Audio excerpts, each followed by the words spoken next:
guys, thanks for joining us. I'm trying a different location today, closer to my desk.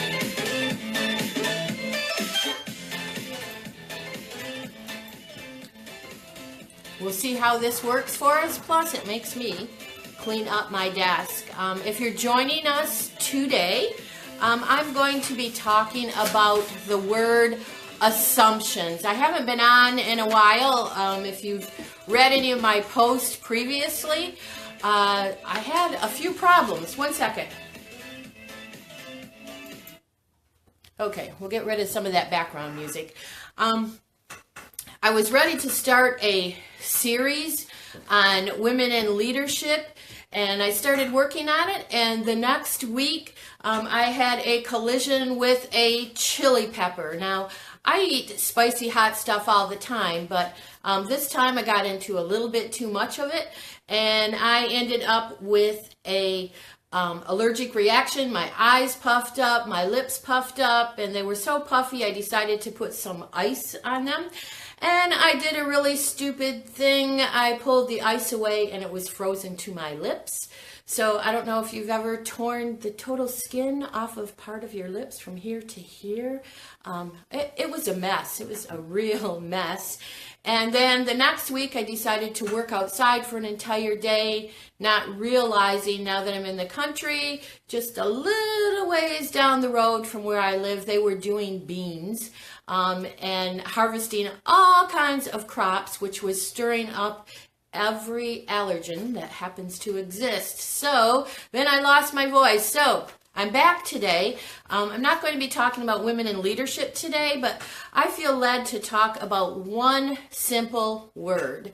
I was thinking about this morning. I was having a conversation early morning, probably about 7:30 this morning with a friend.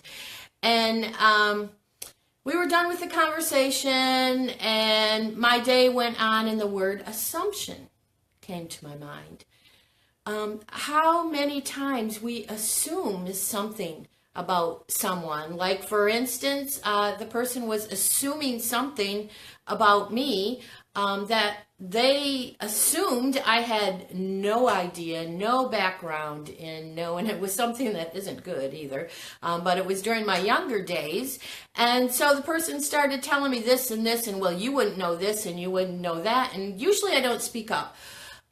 But today I did, not in a bad way, just to explain, yes, I do, and this is part of my story, and this was part of my life from long ago, and yes, I do understand this, and by the time we were done, I had a little more, unfortunately, in-depth experience in this area.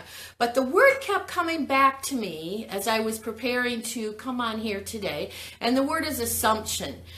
Simple word, but let's look at the meaning of it first. I have a paper here. I printed it off to make sure I'm correct in the meaning and understanding. A thing that is accepted as true or as certain to happen, and here's the key, without proof. And then the synonyms of this word is speculation, presumption, surmise, guess, hypothesis. Now, as I looked at this, I was looking at assumption in a negative way, but if we will look at it as a hypothesis in the area of science, usually is what scientists will do. They'll look at something, and the simple way to explain this is, okay, I see this, but I think this is this. And then they go through some experiments to prove this is this. So I didn't quite agree with this synonym for this word. But an assumption is to happen without proof. And I started with myself first and thought, you know what? I came up with some times that I have assumed things about people that are not true. The Bible talks about imagination, so we can begin to imagine things. So maybe that's pretty similar to assume something about a situation. We're that person standing on the outside. We don't know all the details, but we assume. This morning, somehow I ended up looking at into the pop culture with one of the singers. Now, I'm not going to go through the name because then I'll get all kinds of comments, possibly comments, and usually they're private. You shouldn't be listening to this or whatever. And there's nothing bad with this. It's just plain pop culture music. There's no really trash in what I was listening to. But in this person is what I noticed is she had over, excuse me, coffee always works. But this young woman had over 300 million views on this video. Well, you know, we know something can go viral and it's viral for a while and it hits that number and then it's done and the person's gone. But that's not what happened. I started looking at all her videos, and she is in the millions, and she also travels and does concerts and different things. But there's a reason I'm talking about her, because I remember when this young woman switched from one area, and I'm not talking about Christian here, okay? I'm just talking about pop culture. But when she changed and switched from this person when she was younger, doing this in movies and shows and this kind of style, and then she got a little bit older and she moved into the style she's doing today. And, you know, I wrote a few notes here, things I just remember off the top of my head. I didn't even have to look it up. I even knew without hanging out with this. She was someone that they just really, really trashed her. They trashed her life. They trashed who she was. It was in the news. She was criticized, even people that were around her. I mean, I've heard this word used all the time. They dogged her. They went after her. They would not leave her alone. They talked about in the press how she was not going to succeed. She was not going to make it. They were assuming, because now that she's older, she had success back here, but now that she's older, this is not going to work. But guess what? It did. Now let's just look at this as theater, okay? If you were to see her behind the scenes, I'm sure this isn't who she is, but in the theater area, all the makeup and the clothes and everything they put on, she is a success in her trade.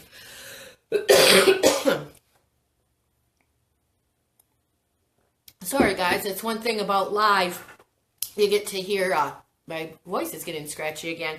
I want to say hello to Karen and Sarita out there. I finally have my camera set up on my phone that I can see you're there. So thank you for listening to me talk about the word assumptions today. It's good to see you here, and I hope you're doing well. But anyway, back to this person. They just went after her. And so what does assumption do to a person? You know, we see these people on TV and in the public, and somehow even social media, we forget, I really believe this, we forget that they have feelings. So we just assume things. We don't know the whole story about this. I don't know the whole story. You know, I've had times in my life where people have assumed things about me, and then I find out they're assuming, which I'd rather not know. And I assume, or they assume something about me. They're making assumptions. For instance, this one's been common off and on for years, ever since I began following God's call. You would think by the time I'm doing what I'm doing now, people would leave me alone on this, but nope. Probably in the last 3 months, I've had 2 people have private conversations with me, and they were assuming that they know why God, not other people, they know why God allows me as a woman to preach and teach. And when you hear me say this, maybe you think this yourself, or maybe you've heard someone else say it. One was a man and one was a woman. And they both separately, don't even know each other, looked me in the eye and said, Nancy, the only reason you are doing and allowed to do what you are doing now, the only reason God is allowing you to do it is because there are no men that will do it. And if men stepped up, then you wouldn't have to do this. And my reply always is, okay, so what would I do? If men step up, is God just going to take away my gifts? Now, they are assuming, now I'm talking about God, not people. They are assuming they know why God chose me or other women to do something. It does not say this in the Bible. It does not say I will place a woman here to do this until men are ready to do it. And then women, I'm removing you out of whatever that is. Now, I'm not talking about what the gift is, but that God gives us. But the Bible talks about gifts. So if God gives us a gift, He is a giver, He tells us in this word, of good gifts. So that means, even though it's a struggle, whatever gift we have, God has given us these gifts. Would He take a gift back? If I give you, who's listening to this right now or later, I give you a gift and then I show up at your door 2 weeks from now, or maybe just a year, a couple years, and say, hey, remember that gift I give you? Well, I'm taking it back now because I'm going to give it to that person. We're not talking about stewardship here. We're not talking about faithfulness. I'm just saying this, when this is assumed, we assume someone is allowed to do something. God gives them this A, B, C, or D, whatever it is, to do because of A, B, C, and God's word doesn't tell us that. We are assuming we know God's reasoning behind everything. Another assumption that I had, I didn't have time to go to some other people and get some stories. I like to do that, so I'll just use another one of my own. Another assumption through the years is this, and I'm going to kind of summarize and put a couple of them together. Oh, Nancy, you are not on staff in a church or in a mission organization, I assume, because they wouldn't take you anyway. Huh. Okay. That's not true. Or someone else came to me and said, you know, so-and-so said you're always talking to them, and it was a leader in another state. You're always talking to them because no one here will talk to you. That's an assumption.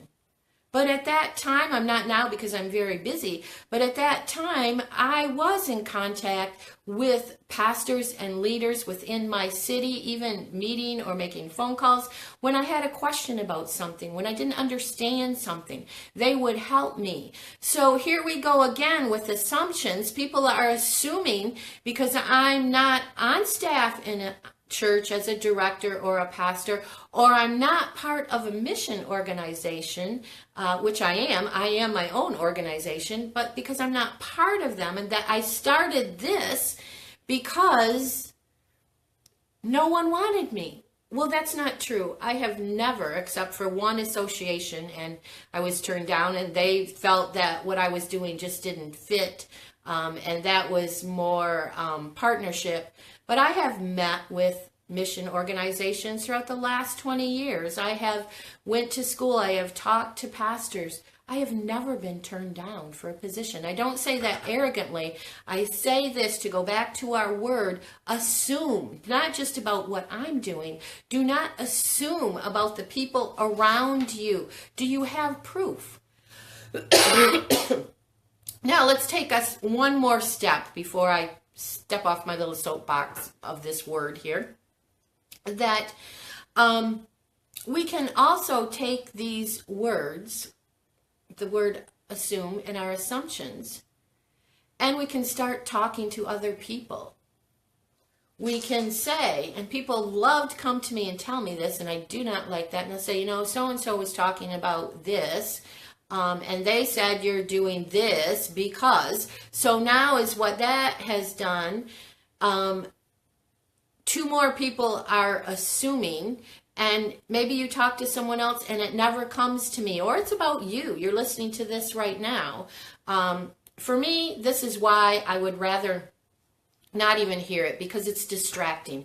The enemy uses assumption to distract. So that's my word for today. Do not assume about your pastors and leaders. Do not make assumptions about the people around you. Even our kids, our husbands, our wives. You know what that does? Assumptions stop us from communicating with the other person.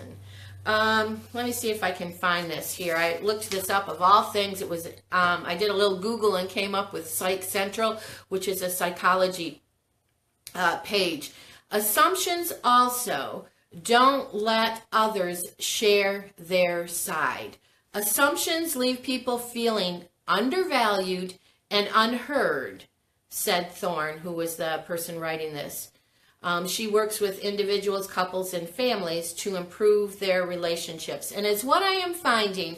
The longer I lead the relationship project and the Relationship of the Heart conference, the more I am finding, whether it is in your church, your teams, your small groups, husbands and wives, sisters and brothers, families, moms and kids and moms and workplaces and wherever that is, it all boils down to one thing. Let's say two. One, a big part of it is when we assume we know even what the other person is thinking or why they're doing what they're doing. That just destroys. And the second one is the communication in relationship, not to be afraid to ask the person. So for me, it's what I am finding as I lead the relationship conference, even the workshop, and I listen to other people and I listen really closely. It all boils down to how we communicate with one another. So if you'd like to email me at relationshipswithnancy@gmail.com and share with me something maybe about assumption, maybe you have a story, maybe you disagree with me, email me, let me know, or maybe you disagree with me and you can put it in the comments here on this post as soon as I check out. Or, if you have a story, something you'd like to share, because in the comments, when you share something, it also helps another person. Okay, finally, before I close out, I've got a list here. People have been asking me, okay, what do you have? Someone asked me the other day, what do you have to sell? And I'm thinking, I'm not a store. I don't have anything to sell because I'm setting up a table at a woman's one-day banquet. And so she said, so what do you have available? So other people have asked me, so I'll let you know this. I was surprised. I just keep working on it. If you're interested in hosting a Relationship of the Heart conference, don't run away as you hear this. I'm willing to go anywhere. We just got to kind of figure out the details and the cost and all of that. This is available for women only, women and men, leaders, singles. I mean, we can target a group if something works best for you. Locally, I handle that a little bit different because I don't have the miles. So just get in touch with me and we can talk. Also, my book. Someone said, you have a book? It's like, oh, yeah, I do. A Hurting Heart Turned Inside Out. Go to Amazon.com. Place my name in the search bar and this book will come up. It is available on ebook and in paperback. Also online there is a course. Get in touch with me for the link. It's how to lead small groups. This first course though, it's not so much leading the group, is how to set it up behind the scenes before you start the group, which will help you not have as many problems when you bring the group together. Remember, a leader is taking someone somewhere, or a leader is taking a group somewhere, and the question is, where are you taking them? And if you don't know where you're taking them, then you'll probably have a little bit of a mess. Also, coming soon, I don't have a date for this. I'm starting a webinar called Friends and Webinars with the Relationship Project. If you don't know what a webinar is what you will be able to do, just like you do Facebook Live, but it's a little bit different. It's more private. I'll give you the link. You check in. You may be able to chat with me on it. I'm not sure yet, but that's an option. I don't force anybody to do this. You may also be able to come on camera with me, and we'll talk about topics in our relationships. And finally, a new course. I don't have a date for this one yet. It's taken from session 1 of the Relationship of the Heart conference, and it is called Quietness of Heart. It's about our relationship with Jesus Christ, specifically that relationship, not the part in community or reaching others, but our relationship. So there you go. That's what's going on now. Don't forget to get in touch with me. Hey, Brian, I see your little face there and your name. Thanks for joining me today. If anyone missed the beginning of this, just go back. Right now, I'm going to finish up click out, and then you will be able to check back in. Sometime it takes a couple minutes before the video is available again. So once again, share your comments here or email me at relationshipswithnancy@gmail.com. I'm open to your questions, but don't throw rocks, because I just don't like rocks thrown at me. Bye-bye. See you next time.